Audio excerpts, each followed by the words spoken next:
اسلام قبول کرنے میں نہ صرف یہ کہ ہمیں کوئی کسی طرح کے جبر کا، کسی طرح کے لالچ کا، کسی طرح کے خوف کا کوئی سامنا کرنا نہیں پڑا، بلکہ الٹا معاملہ یہ ہے کہ ہمیں اسلام قبول کرنے کے بعد گھروں سے نکال دیا جاتا ہے۔ کیا یہ ہیومن رائٹس کی وائلیشن نہیں ہے؟ اسلام قبول کرنے کے بعد ہمارے بچوں کو چھین لیا جاتا ہے، ہماری جو ہے وہ پراپرٹی کے حوالے سے ہمیں محروم کر دیا جاتا ہے، ہمارے اوپر جھوٹے مقدمات کر دیے جاتے ہیں۔ کیا یہ ہیومن رائٹس کی وائلیشن نہیں ہے؟ یہ تو سب کو نظر آتا ہے کہ جھوٹے پروپیگنڈا کر کے کہ پاکستان میں جو ہے وہ فورسفلی کنورژن کی جا رہی ہے، اور صرف یہ تحریروں کی حد تک، لیکن ایک سائنٹیفکلی ایویڈنس آپ کے پاس موجود ہے، لائیو ایویڈنس موجود ہے، اس کی بات سننے کے لیے کوئی تیار نہیں۔ اسلام وہی قبول کرے گا جس کو اللہ ہدایت دے گا۔ تو یہ جو ایک پروپیگنڈا بنایا جاتا ہے کہ جی زبردستی، کسی بندے نے کوئی زبردستی نہیں کی ہمارے اوپر، کسی بندے نے کوئی مال کا لالچ نہیں دیا، کسی بندے نے کسی نے ہمیں ڈرایا نہیں ہے۔ میں نے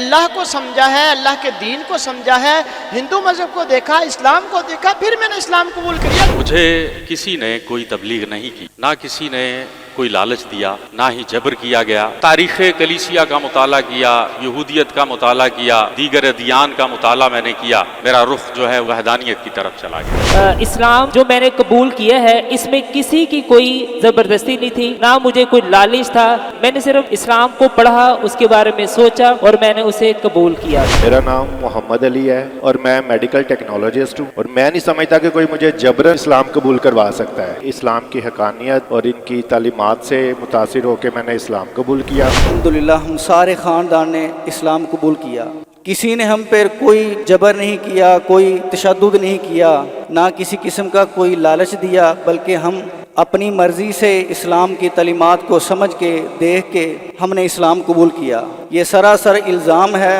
اور جھوٹ پہ مبنی بات ہے کہ اسلام جو ہے وہ زبردستی قبول کروایا جاتا ہے، یہ بالکل غلط بات ہے۔ الحمدللہ مجھے کسی نے تلوار نہیں رکھی یہاں، کسی نے مجھے جبرن یا زبردستی، بلکہ اسلام ایک سچا مذہب ہے۔ اللہ تعالیٰ ہمیں اسلام پر قائم دائم رکھے۔ میں ایک کٹر عیسائی خاندان سے تعلق رکھتی تھی جو کہ تثلیث کے عقیدے پہ مبنی تھا، یعنی باپ بیٹا روح القدس۔ دین اسلام کا بہت تنقیدی نظر سے مطالعہ کیا، میرا دین اسلام کو قبول کرنے کا ارادہ نہیں تھا، لیکن یہ اللہ کا خاص کرم ہوا کہ میں نے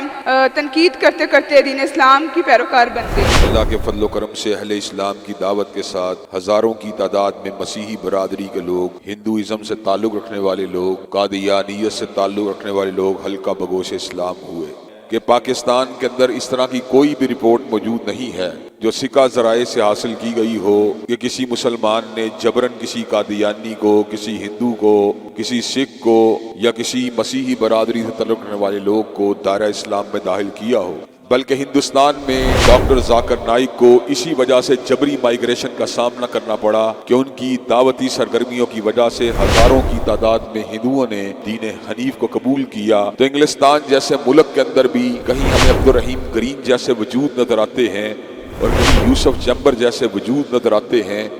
کہیں حمزہ انڈریاس اور کہیں جان فلپس جیسے وجود نظر آتے ہیں جو اسلام کی دعوت کو اور اس کی حقیقت کو آبزرو کرنے کے بعد حلقہ بگوش اسلام ہو جاتے ہیں۔ پاکستان کی سرزمین بھی اللہ کے فضل و کرم سے اس اعتبار سے بنجر نہیں ہے۔ آج کل کے دور کے اندر ہمارے اسلاف کی ترجمانی کا فریضہ ہمارے جلیل القدر بھائی عبد الوارث گل جو ہیں وہ انجام دے رہے ہیں۔ عبد الوارث گل بھائی کی دعوت سے الحمدللہ ابھی تک 2000 سے زائد غیر مسلم جو ہیں وہ حلقہ بگوش اسلام ہو چکے ہیں، لیکن دکھ کی بات یہ ہے اس قسم کی ایکٹیویٹیز کو انکریج کرنے کی بجائے ان کو ڈسکریج کر کے اسے ڈسکریڈٹ کا درجہ دینے کی کوشش کی جا رہی ہے۔ فورس کنورژن کے ایشو کو ایگزیجریٹ کر کے باقاعدہ طور کے پر مغربی آقاؤں کو خوش کرنے کی کوشش کی گئی، تو اس موقع پر عبد الوارث گل بھائی نے جس طریقے سے آواز کو اٹھایا، یقیناً وہ ہر اعتبار سے ستائش کے اور تحسین کے حقدار ہے۔ لیکن دکھ کی بات یہ ہے کہ اپنے آپ کو مسلمانوں کی نکابت کے دعویٰ کرنے والوں نے اور اپنے آپ کو دعوت اسلام کا نقیب قرار دینے والوں نے اس موقع پر اس ایشو کے اندر جو مبالغہ عبیدی سے کام لیا جا رہا ہے